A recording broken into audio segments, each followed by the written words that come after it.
사도 바울은 마게도냐의 수도 데살로니가에서 오랜 기간 사역하고 싶었습니다. 그런데 생각지도 않게 불량배까지 막 동원했어요. 불량배까지 동원한 극성주의자들, 유대인들의 핍박이 일어나 급하게 피신하게 되었습니다. 데살로니가에서의 마지막 밤은 그야말로 야밤도주와 같았습니다.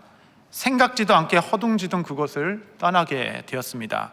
그들의 죄목은 이름도 거창한 반란 모반죄였습니다. 제가 바울의 입장이었다면 정말 힘 빠지는 밤길이 아닐 수 없었겠습니다. 열심히 사역했지만 열매도 없이 쫓겨나듯 도망쳐 나오는 어두운 밤길이었습니다.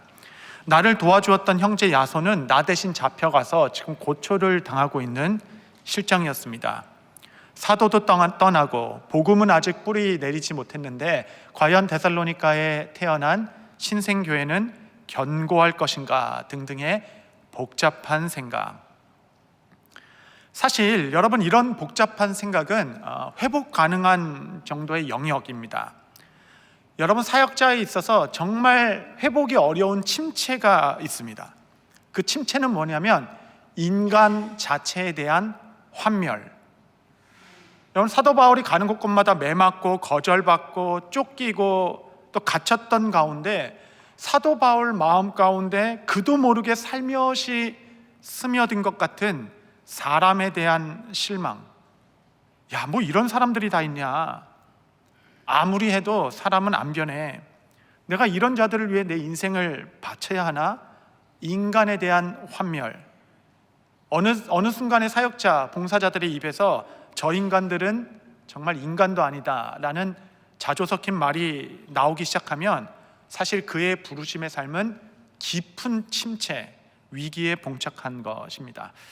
물론 사도 바울은 그렇지 않았겠지만 여러분, 그도 우리와 성정이 같은 인간이기에 엘리야가 느꼈던 번아웃과 같은 마음이 그 마음에도 있지 않았겠습니까?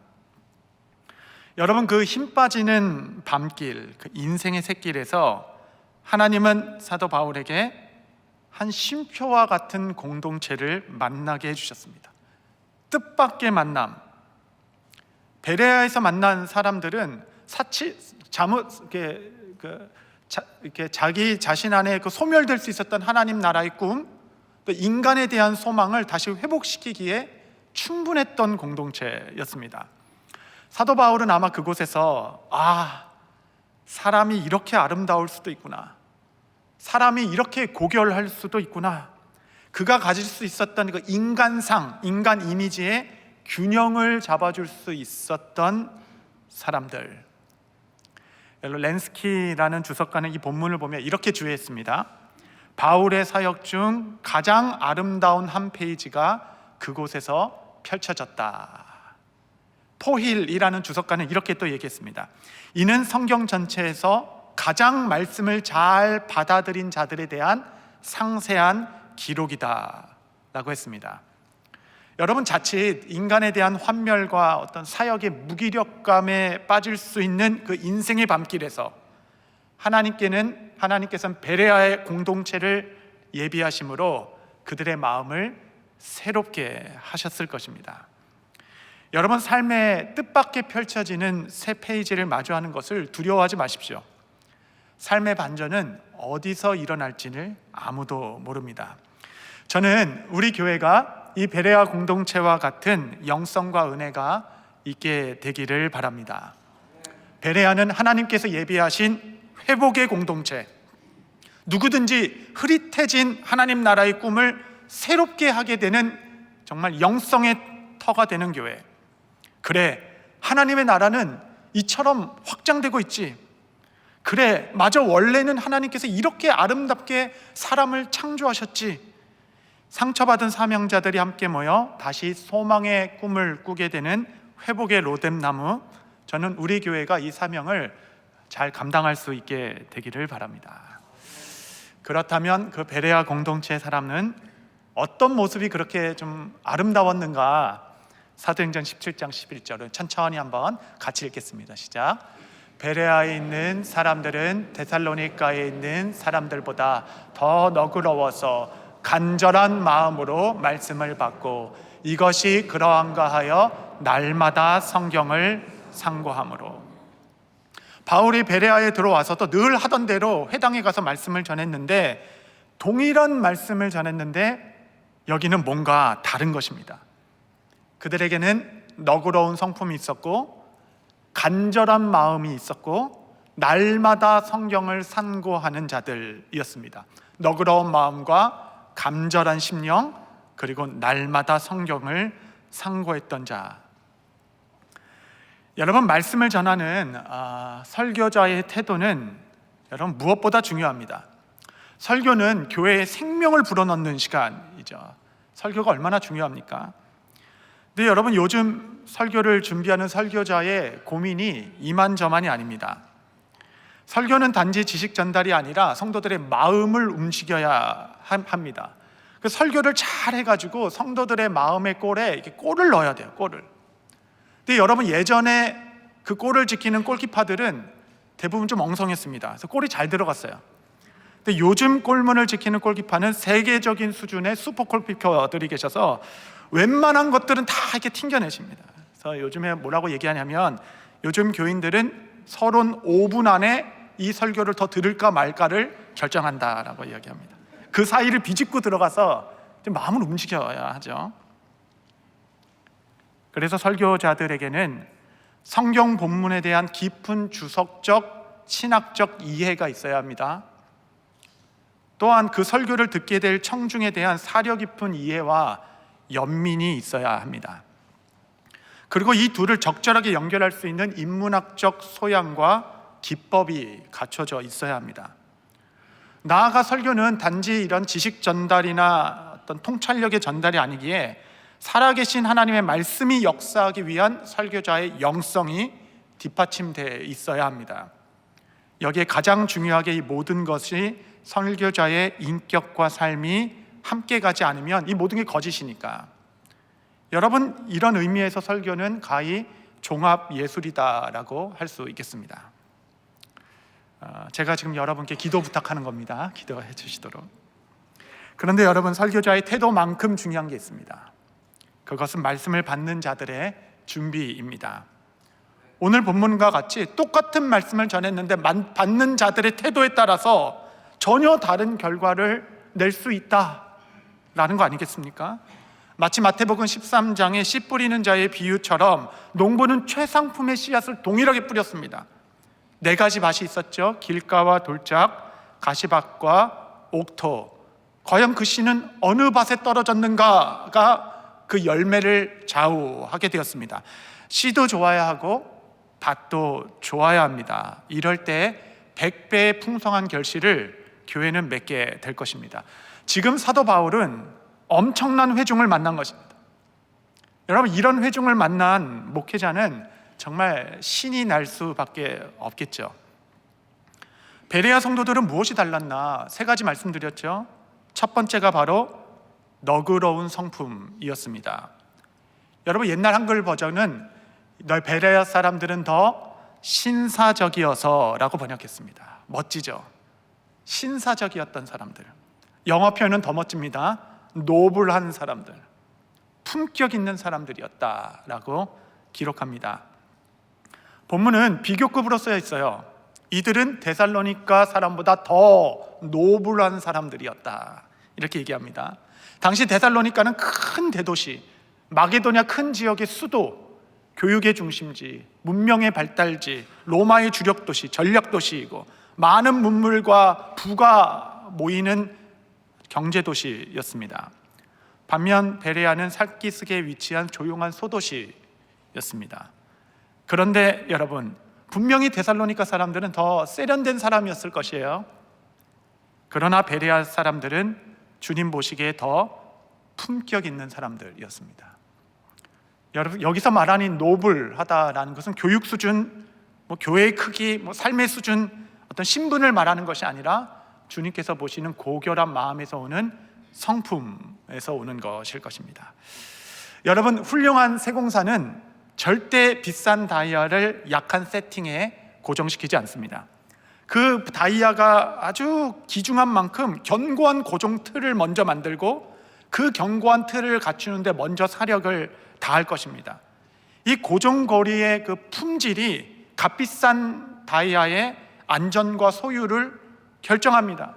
왜냐하면 반지는 손에 위치하기 때문에 필연적으로 부딪힘이 많고 흔들리고 그냥 물에도 들어가고 뜨거운 것도 잡아야 하고 여러 가지 부침이 많은 곳이 손이기 때문에 이 값비싼 보석일수록 견고한 틀로 그것을 붙잡고 있어야 여러분 그 보석을 잃어버리지 않을 수 있게 됩니다.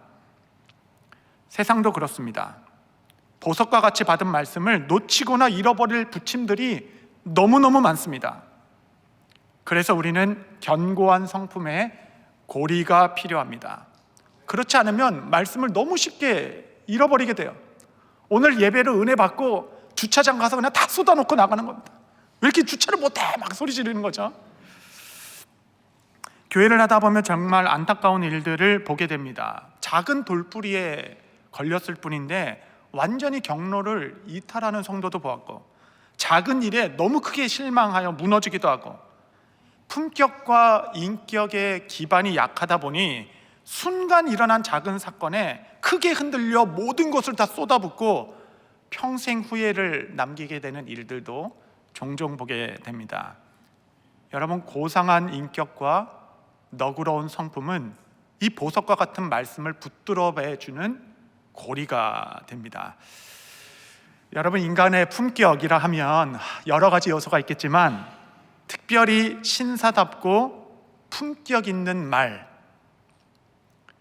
여러분, 내가 어떤 사람인지 또 무슨 생각을 하고 있는지 다른 사람들은 사실 알 방법이 도무지 없습니다. 그러나 내가 말을 함으로 말미암아 말은 나 자신을 밖으로 표현해내는 것입니다. 그래서 내가 말을 하지 않을수록 그 사람은 더 비밀에 감추어진 자가 되고 그 비밀과 신비로움은 사람을 이끄는 힘이 되기도 합니다. 여러분, 말은 씨앗입니다. 그래서 일당을 한번 말을 내뱉고 나면 씨가 뿌려진 것이기 때문에 반드시 그 씨앗은 악한 열매든 좋은 열매든 맺혀지기 마련입니다.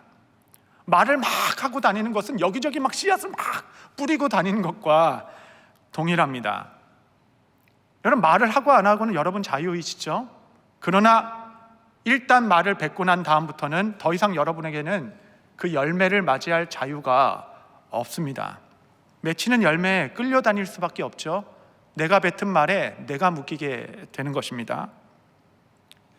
더욱이 여러분, 이 말의 수명이 얼마나 긴지, 주름이 자글자글한 노인이 어린 시절 들은 격려의 말 그 한마디를 붙잡고 기억하며 눈물을 흘리기도 하고, 장성한 아들을 둔 가장이 그때 내게 왜 그런 말을 했냐며 오래된 상처를 곱씹기도 합니다.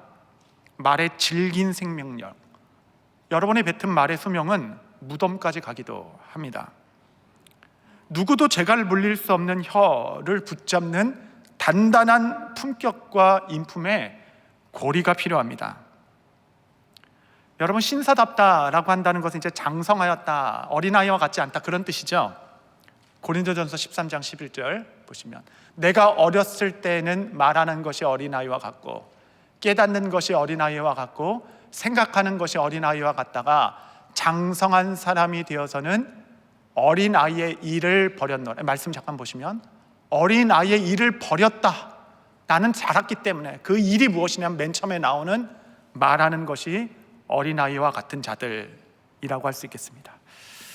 말의 품격, 여러분, 야고보서에는 혀는 불이요 불의의 세계다라고 얘기합니다. 여러분, 이 입이 여기가 그냥 거대한 세상입니다. 이 안에서 정치, 경제, 전쟁도 일어나고 인격과 품격이 이 말에서 다 나오게 됩니다.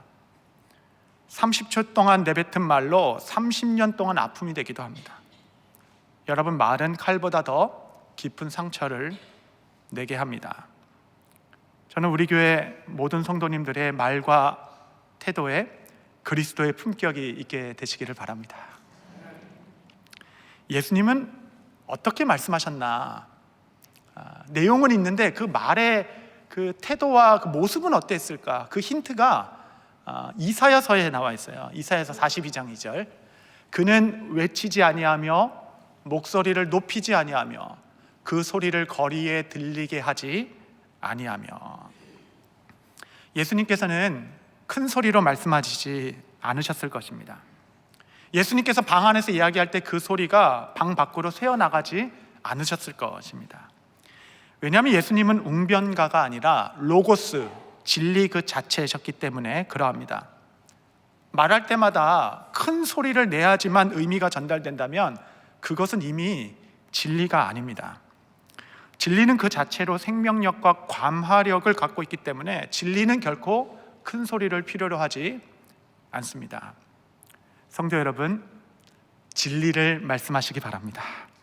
얼마나 많은 말을 하는지는 중요하지 않아요. 진리를 말할 때만 여러분의 말씀이 힘을 얻을 것입니다. 말을 많이 하는 사람이 아니라 말에 힘이 있는 사람. 말이라는 거 사실 마알이죠. 마음의 알갱이라는 뜻에서 말이란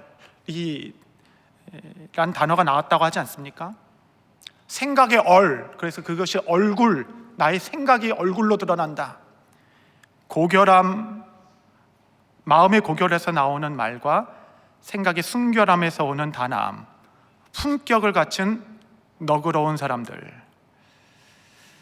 근래 그리스도의 교회들이 듣는 가장 가슴 아픈 말 중에 하나는 천박하다라는 말 아니겠습니까? 우리는 고상한 가치를 품은 사람들입니다. 저와 여러분이 예수 그리스도의 성품을 하루하루 닮아가실 수 있게 되시기를 바랍니다. 두 번째, 동시에 베레아 사람들은 간절함이 있었습니다. 간절함. 그들은 너그러워서 간절한 마음으로 말씀을 받았다. 여러분, 너그러움과 간절함이 잘 어울리지 않아 보이기도 합니다. 너그러운 사람은 되게 조금 이렇게 엉성한 부분이 있죠. 마음이 좋으니까.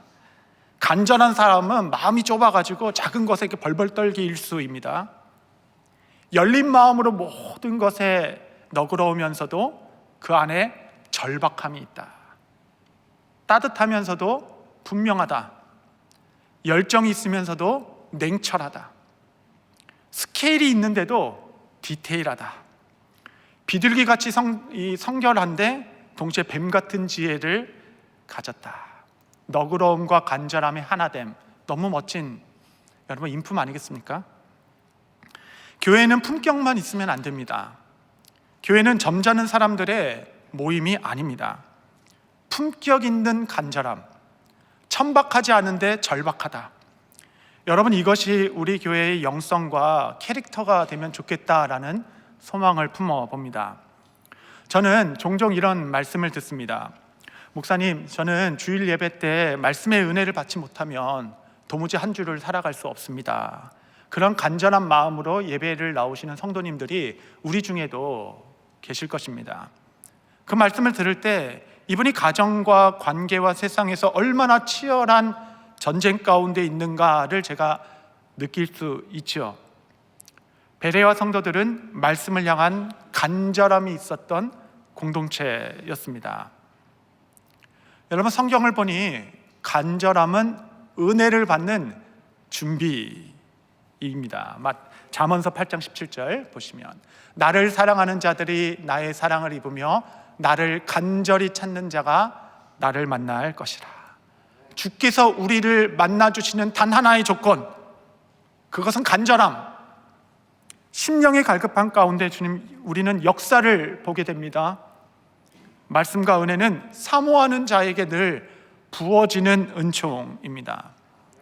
예수님께서 이런 비유로 말씀하셨어요. 마태복음 7장 6절 보시면, 거룩한 것을 개에게 주지 말며 너희 진주를 돼지 앞에 던지지 말라. 그들이 그것을 발로 밟고 돌이켜 너희를 찢어 상하게 할까 염려하라. 주께서는 거룩하고 좋은 진주를 개와 돼지들에게 주지 않겠다. 개와 돼지는 여기서 신분을 이야기하는 것이 아닙니다. 귀한지 모른 자에게 나는 주지 않겠다. 그러면 그 값비싼 보석과 같은 진리를 누구에게 주겠다 말씀이십니까? 그 말씀이 바로 다음 절에 나옵니다. 7장 7절 한번 다 같이 읽겠습니다. 시작. 구하라, 그리하면 너희에게 주실 것이요 찾으라 그리하면 찾아낼 것이요 문을 두드리라 그리하면 너희에게 열릴 것이니. 할렐루야. 그 값비싼 진주와 같은 보석 내가 구하는 자에게 줄 거야. 내가 찾는 자에게 베풀어 줄 거야. 내가 문을 두드리는 자에게 활짝 열리도록 열어줄 거다. 그 은혜, 값비싼 보석. 여러분, 은혜를 향한 간절함이 능력입니다. 능력.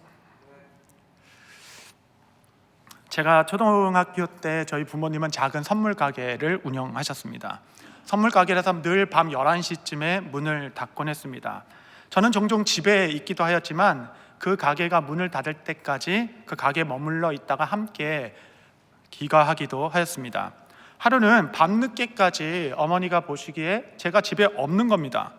어머니는 가게에 있겠지 하고 가게의 아버지는 집에 있겠지 하고 밤 11시까지 있다가 집에 왔는데 제가 없어진 거예요. 그때 하필이면 개구리 소년 실종 사건으로 온 국민이 아주 마음 아파할 그때부터 밤 11시에 애가 없어졌으니까 동네방네 다 뒤지고 옆집 다 깨워. 밤 12시고 1시고 그때는 뭐 그런 거 없죠. 다 친구들 집을 깨워가지고 전 동네를 다 뒤져도 도무지 찾아낼 수가 없는 것입니다. 그래서 아니 무슨 사고가 났나? 납치를 당했나? 도무지 찾을 수가 없어서 새벽 4시쯤에 되어서 이러지 말고 마음을 차분히 하고 정신을 차리자. 날을 밝으면 바로 신고부터 하고 우선 차근차근 하자라고 조금이라도 눈을 붙이기 위하여 장롱문을 딱 열었는데 그 안에 제가 잠들어 있었다고 합니다. 어떻게 된 거냐 하니까 전날 밤에 제가 장롱에 딱 들어가 있다가 가족이 오면 문 탁 열고 아주 그냥 서프라이즈 그거 하려고 깜짝 놀랍게 주려고 그거 하나 하겠다고 들어가 있다가 잠들어 버려가지고 그 사이에 이 난리가 있었던 거죠. 여러분, 자녀가 실종된 부모가 있다면 어느 정도 찾으면 충분한 것입니까? 아직 자녀를 찾지 못했는데 언제까지 찾았으면 이 정도면 됐다 할 수 있는 것인가요?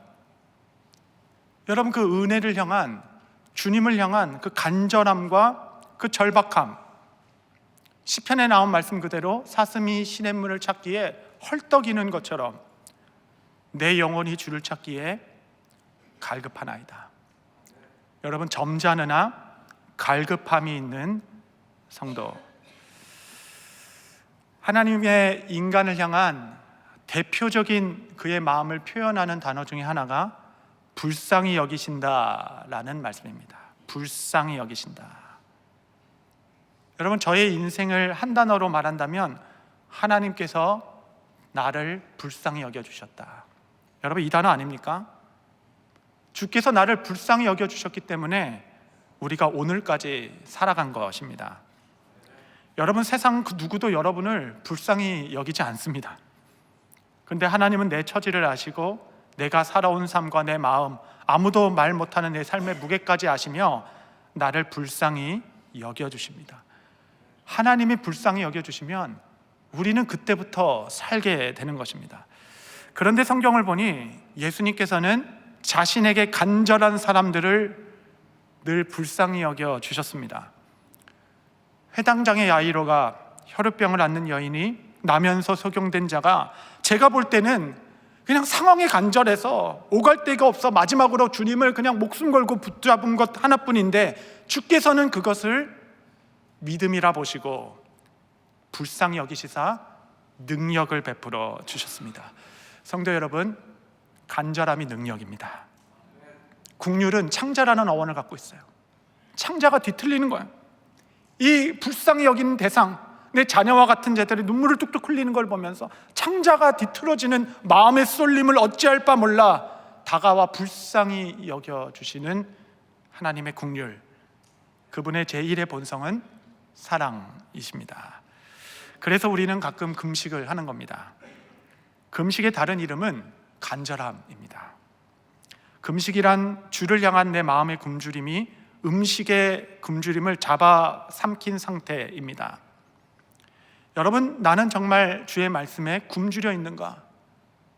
여러분, 핵심은 금식을 했냐 안 했냐가 아닙니다. 하나도 중요하지 않아요.